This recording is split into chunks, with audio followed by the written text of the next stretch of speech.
И еще один хит ресторанного меню самого недалекого прошлого. Цыплята табака. Именно что табака. И никаких тапака. Потому что сегодня мы будем готовить не на грузинской сковородке, а на моем азербайджанско-немецком мангале. Поэтому я, Сталик Ханкишиев, называю это великое блюдо цыпленок табака.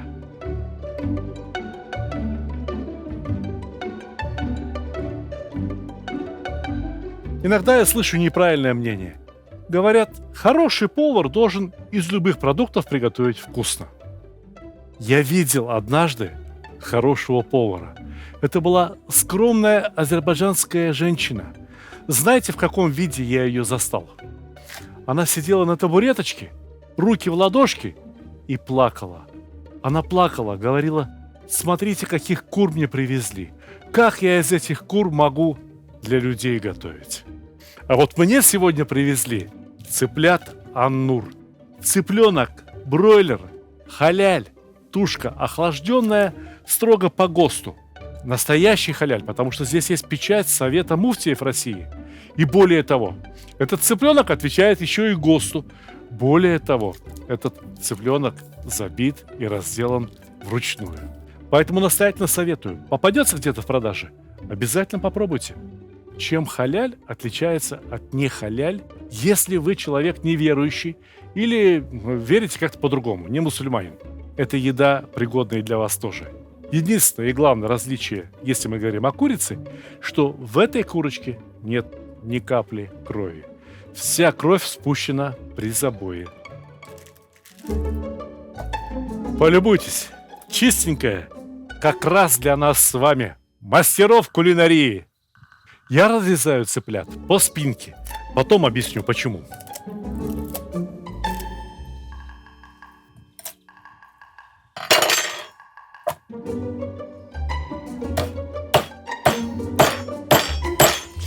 Разбиваем курочку, ломаем кости, делаем ее плоской.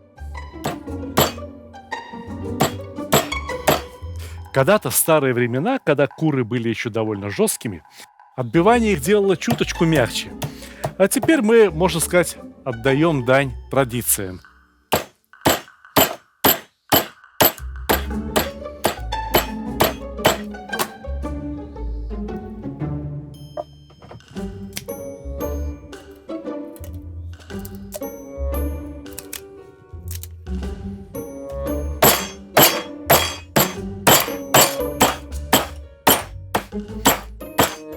В старые времена эту курочку бы посолили, поперчили и отправили бы на мангал. Знаете, почему они так делали? Да, у них не было приправы для курицы индана. А у нас есть. И я точно знаю, что с этой приправой курочка заиграет новыми красками. Она и без того великолепная, а получится еще лучше. Мы сейчас с вами быстренько составим очень аппетитный маринад для цыпленка табака. Сначала 2 ложки сметаны.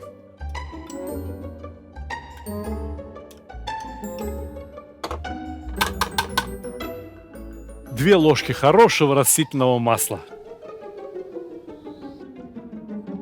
2 ложки лукового сока.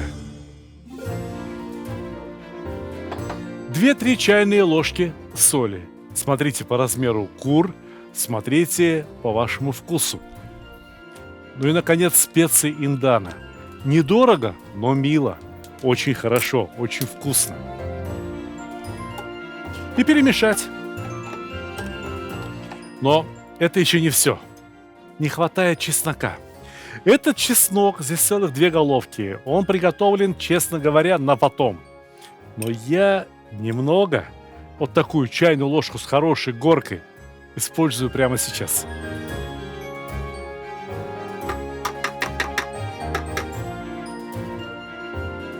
И наносим наш волшебный маринад на цыплят.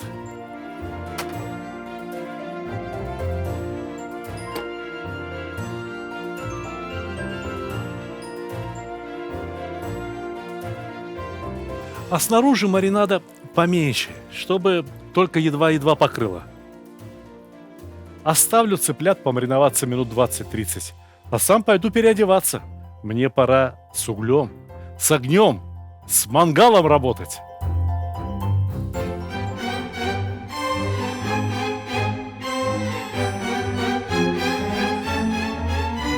Ну, как мне сомбреро?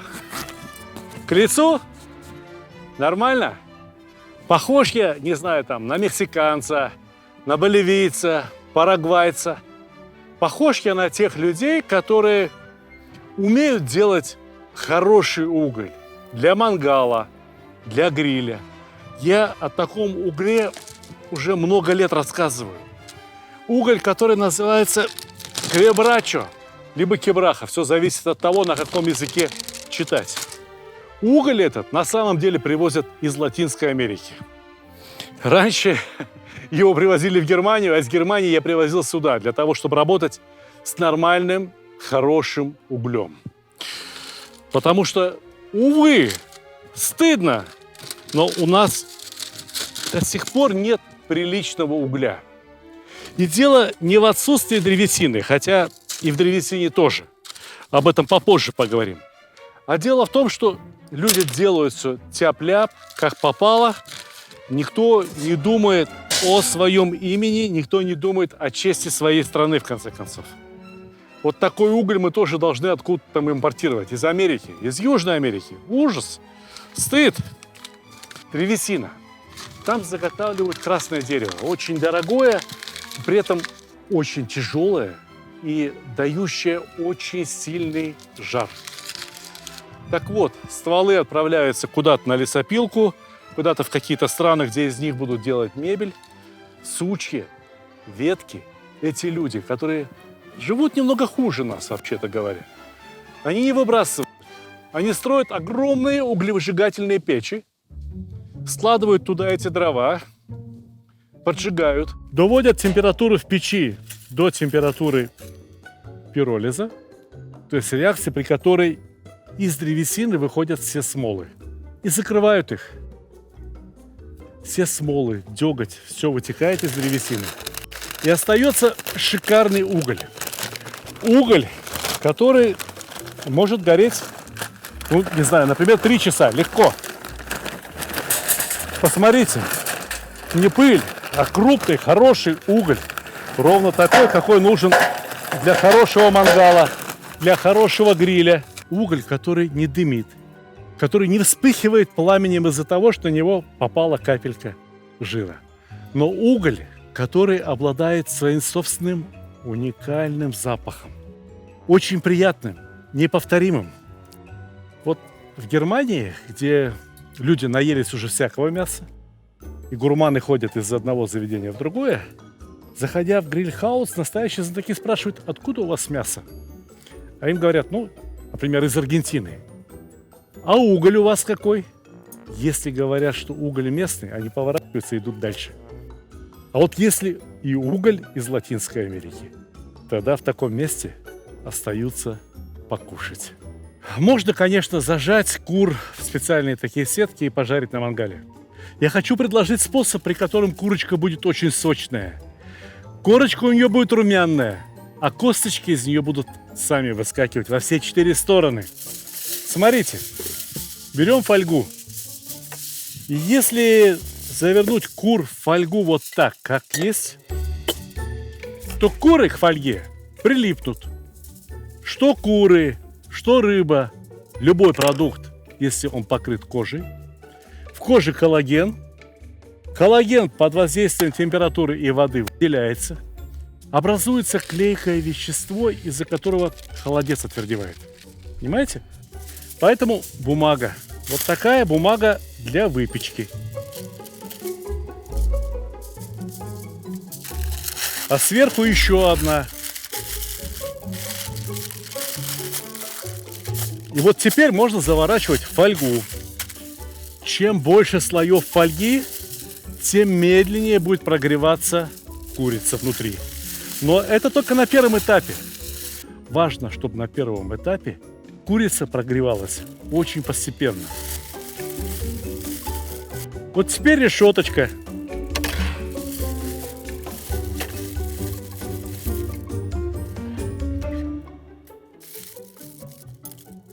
Ну и все, пошли к мангалу. Уголь разгорелся, готов. Моя самая новая книга называется «Сталик Видеобук». И я хочу вам рассказать об этой книге. У нее, видите, вот такая черная обложка. Но буквы блестящие, да еще и выпуклые, поэтому все видно. И, наверное, нет второй кулинарной книги с черной обложкой, да еще и на которой не нарисована никакая еда. Но эта книга вам очень понравится.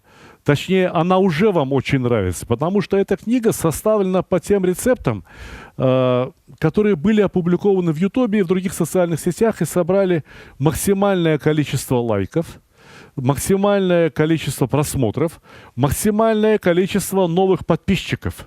Вот что такое эта книга. Здесь рассказано о массе самых популярных блюд. Хумус, холодец, не знаю, там цыплята табака, шурпа узбекская, каурма шурпа. Каурма басбаш такой есть, азербайджанский суп. Борщ, лагман. Одним словом, здесь есть 5 рецептов.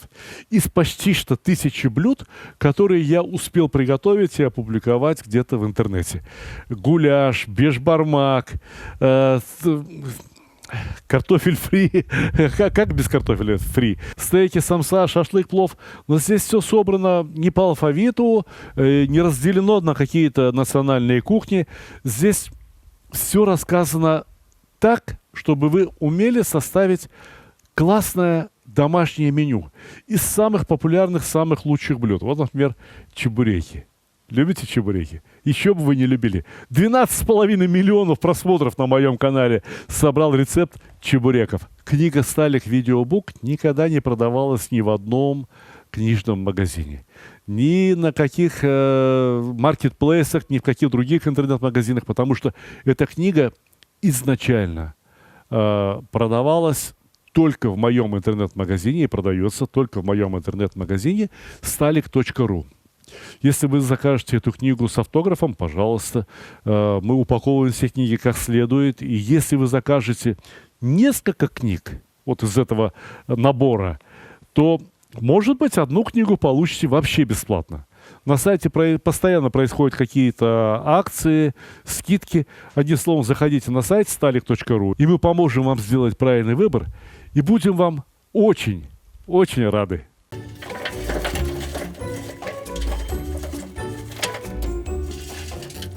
Несколько кусочков угля оставлю здесь, в розжиге, чтобы разжечь еще одну партию угля для второго этапа.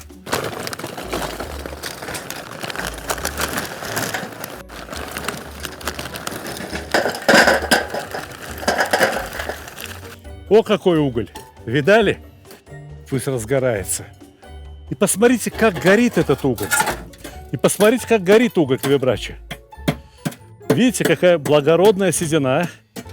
Но мы его раскалываем примерно на равные кусочки.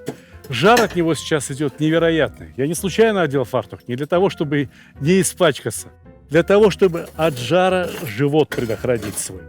Я растягиваю вот это небольшое количество угля по всему мангалу, потому что сейчас слишком сильный жар не нужен.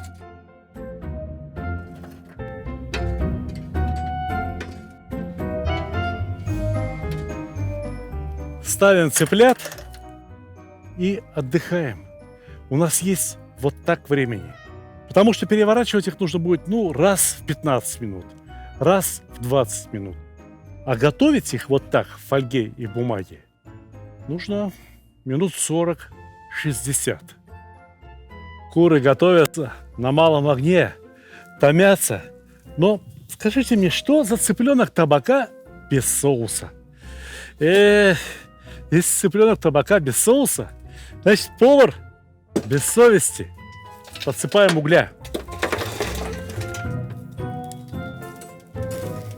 Ай да уголь, ох и уголь. Ты посмотри, как он полыхает. Просто какой-то невероятный жар. Раздвину немножко. И этот надо подвинуть. Пригорит. Ей-ей, пригорит. Охо. Понимаете, да? Я раздвигаю уголь совсем-совсем по краям. И этого жара вполне достаточно. И вы сейчас все поймете по тому, насколько интенсивно будет кипеть в казане. К цыплятам табака очень хорош томатный соус. Для того, чтобы приготовить томатный соус, понадобится 2-3 ложки растительного масла. И теперь наливаем томат. Протертые помидоры. Хотите из пачки из супермаркета, хотите берите свежие, трите. Разницы нету.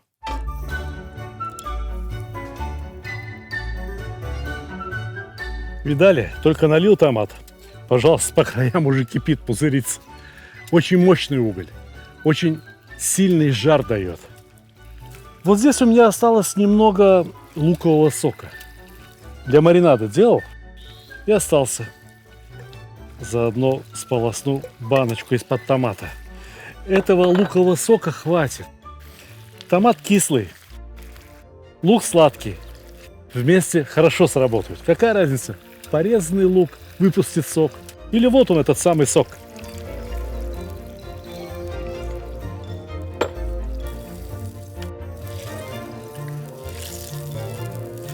Сколько бы мы ни варили томат, это еще не соус. Соус требует приправ. И приправы я кладу, самые простые. Самые простые. Вот немного черного перца. Для жгучести, для аромата. С 1 чайную ложку. Паприка. Для цвета, для запаха, для вкуса, для густоты.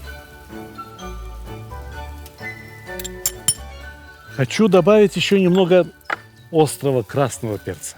Чили. Вот что называется пол чайной ложки. И, конечно же, необходимо посолить.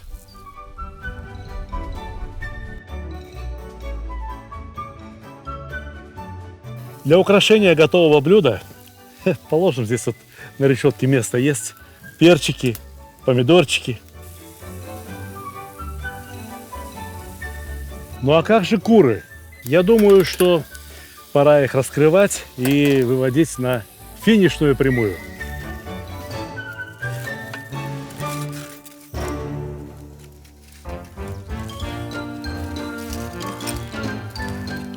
Плоская, практически беленькая.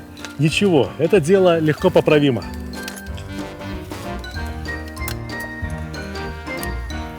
Возвращаем на огонь. Только огонек слегка поправлю.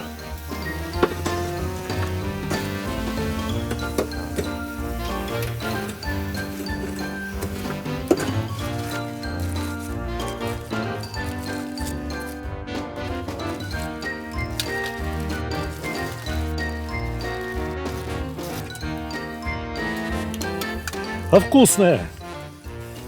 Возвращаем на огонь.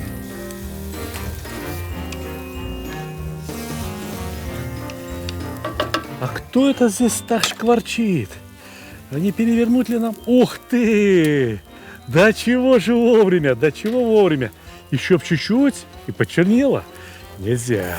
Нельзя. А вот это может еще поставить, правда?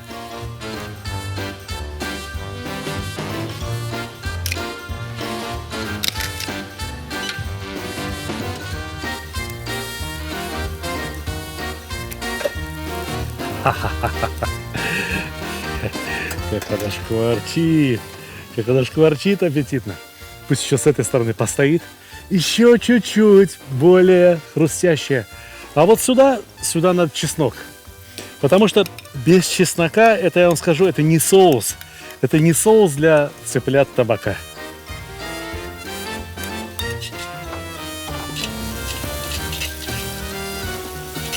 Вот добавили чеснок. Запахло резко чесноком. Все.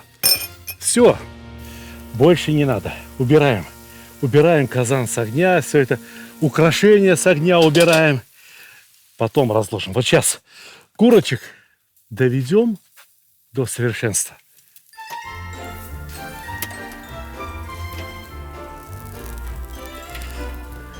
Прикосновение к такой текстуре доставляет мне подлинное удовольствие. Потому что я всегда мечтал о цыплятах табака, у которых уверенная хрустящая корочка, которые очень сочные внутри. А вы же не сомневаетесь, что они очень сочные? Мы на медленном огне их томили. Завернутыми в бумаги, ни капли сока наружу не вышло. Все здесь, все у нас. Ха! Книга «Таджин», «Кускус» и другие марокканские удовольствия. Знаете, чтобы собрать рецепты для этой книги, я неоднократно летал в Марокко. Летал вместе со своим помощником Абдулой. И мы собрали в этой книге самые удивительные марокканские рецепты. Знаете, что такое марокканская кухня? Ну, во-первых, блюда для этой кухни готовят традиционно в таджинах. Но мы расскажем, чем заменить таджин. Во-вторых, в этой кухне используется много специй. Но на наше счастье все эти специи продаются на наших рынках. И даже в обычном супермаркете можно пойти и купить все вот эти специи, которые здесь на картинке. Ну а продукты самые обыкновенные. Мы тоже готовим еду вот из лука, из помидоров, из болгарского перца. Мы готовим эту еду, нашу еду из баклажан, кабачков, сельдерей, тыква, морковка, перец, цветная капуста. Скажите, пожалуйста, что-то есть здесь незнакомое? Ну, на самом деле, что-то незнакомое есть, например, соленые лимоны. В Марокко можно в любой лавочке купить, а я вам расскажу, как можно эту восхитительную закуску сделать прямо дома. Какое масло используется, какие необычные специи используются, все очень подробно. Посмотрите на фотографии. Это Абдулла, мой помощник и друг, а это Камаль Рахаль, сын шеф-повара короля Марокко. И мы готовили вместе с поварами, которые готовят для королевских праздников, для королевских свадеб, для королевских юбилеев. Но при этом пошли на улицу и посмотрели, как готовят в таджинах на улице. Вот просто на автобусной остановке. Это ведь тоже очень интересно. Я расскажу вам о марокканских базарах, я расскажу вам о ресторанах, что стоит заказывать в Марокко, а что нет. Мало ли чего, может кто-то соберется поехать в Марокко. Но в целом эта кухня, по моему мнению, является как бы продолжением узбекской либо азербайджанской кухни. Понимаете? Вот вроде бы все то же самое, только вкус немножко другой. Вкус новый, блюда новые. Вот, кстати говоря, та кухня, где готовится еда на королевские праздники. Видите, какая огромная кухня, огромные казаны. Заказать эту и другие мои книги можно в интернет-магазине stalik.ru. Эту книгу можно получить еще и бесплатно, если вы купите 2 другие книги. Подробно об этом рассказано на моем сайте. Там постоянно происходят какие-то акции, скидки. Так что обращайтесь на сайт, вам помогут сделать правильный выбор. А при желании вы можете получить эту книгу еще и с моим автографом. Желаю вам успехов!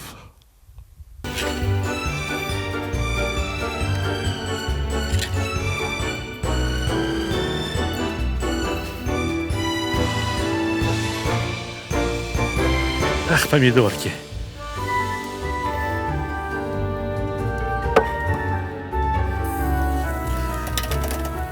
Ну все, уже лучше не бывает.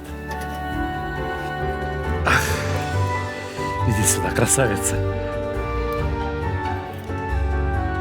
Вот все время говорят, а что ты не пробуешь, что ты не пробуешь. А что здесь пробовать?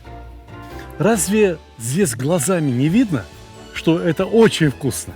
Что такое вот блюдо можно взять в руки и от всей души, от всего сердца сказать своим родным, близким, друзьям, гостям и подписчикам, зрителям приятного аппетита!